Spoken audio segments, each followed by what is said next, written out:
मैं अनुप्रिया प्रदेश प्रवक्ता, साथ ही साथ हमारे media panelist doctor Madhurendra Pandey ji और पल्लवी पटेल जी, आज बहुत ही महत्वपूर्ण विषय पे हम प्रेस कॉन्फ्रेंस करने जा रहे हैं, जिसमें आप सभी मीडिया के साथी, इलेक्ट्रॉनिक एवं प्रिंट मीडिया साथियों का मैं स्वागत करती हूं। और मैं आप सभी के माध्यम से जिस विषय को यहां रखने आए हैं वह बहुत ही महत्वपूर्ण विषय है, क्योंकि उस विषय से बिहार की पूरी राजनीति जो चुनाव चल रहे हैं, जिसमें कुछ दिन पहले जो हमारे सहयोगी दल थे आरजेडी, जिनको राजनीतिक नौकरी हमने दी और उस नौकरी को उन्होंने अवसर बनाने का काम किया, और साथ ही साथ आज जिस तरह की व्यवस्था माननीय मुख्यमंत्री नीतीश कुमार जी ने बिहार के उन तमाम लोगों को जो बिहार की विकास की मुख्यधारा से जुड़ नहीं पाए थे, उनको जोड़ने का जो प्रयास जाति आधारित जनगणना के आधार पे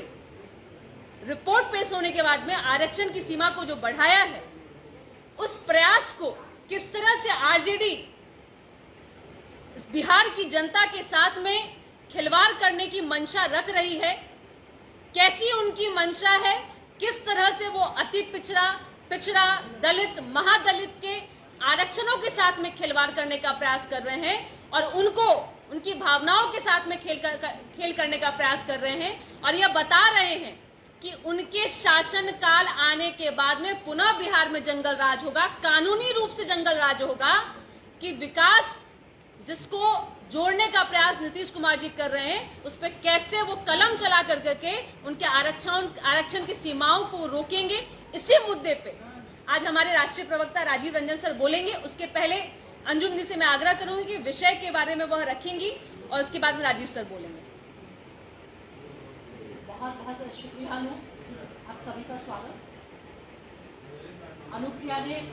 बताया कि आज का विषय हमारा आरक्षण को लेकर के जो विगत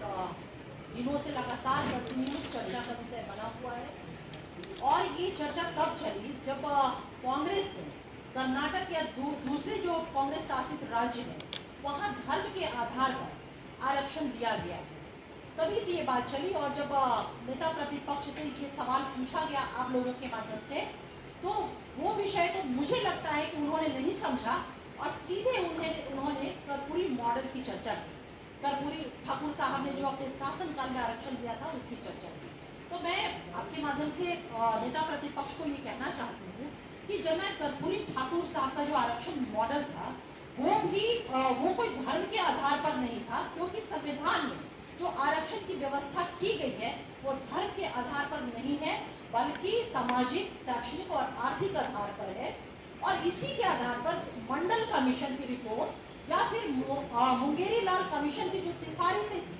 जिसमें और जब धर्म के आधार पे नहीं है तो किसी धर्म विशेष को आरक्षण से डिस्कार्ड भी नहीं किया जा सकता है, ना किया जा सकता था। और यही कारण है कि जो मंडल कमीशन की रिपोर्ट और या फिर मुंगेरी